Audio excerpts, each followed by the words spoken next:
عوامی کرتوت مگر گالیاں صرف اور صرف حکمرانوں کو۔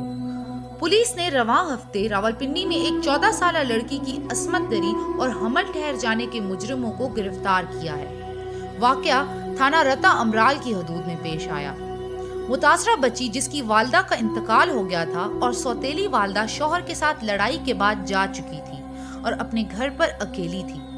اس کا والد سارا دن کام پر ہوتا تھا۔ یہ جان کر کہ وہ بیشتر دن اپنے گھر میں اکیلی رہتی ہے، اس کے پڑوس کا ایک شخص اس سے ملنے آیا اور کہا کہ وہ بوقت ضرورت اس سے کچھ بھی مدد طلب کر سکتی ہے۔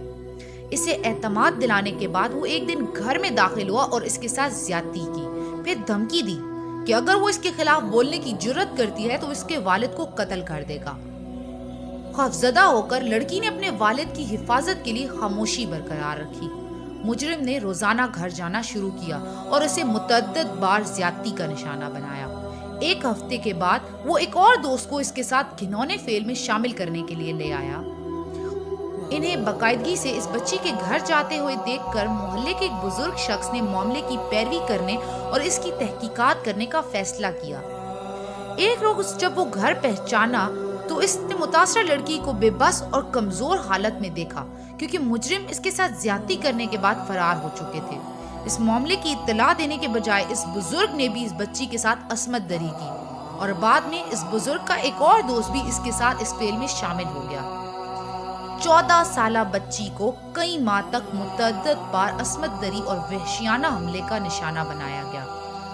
بچی کے خود بات کرنے سے ڈرتے ہوئے اس کے والد کو اس معاملے کے بارے میں تب معلوم ہوا جب اس کی طبیعت خراب ہونا شروع ہو گئی۔ وہ اسے ڈاکٹر کے پاس لے گیا جس نے بتایا کہ وہ 6 ماہ کی حاملہ ہے۔ پھر اپنی حفاظت سے پریشان متاثرہ بچی نے ہچکچاتے ہوئے اپنے والد کو خود پر گزرے یہ تمام عذاب بتائے۔ وہ اسے تھانے لے گیا جہاں باضابطہ شکایت درج کی گئی اور اب تمام ملزمان کو گرفتار کر لیا گیا ہے۔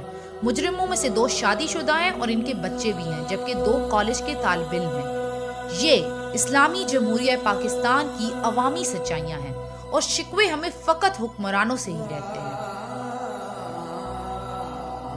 پلیز میری آپ سے درخواست ہے کہ اس ویڈیو کو زیادہ سے زیادہ شیئر کریں اور اپنے کمنٹس کے ذریعے ہمیں آگاہ کریں کہ صرف حکمرانوں پر تنقید کرنا ضروری ہے یا عوامی رویے میں تبدیلی لانا اس سے بھی زیادہ ضروری ہے۔ شکریہ، اور please Australian Urdu T V کے چینل کو لائک اینڈ سبسکرائب کرنا نہ بھولیں۔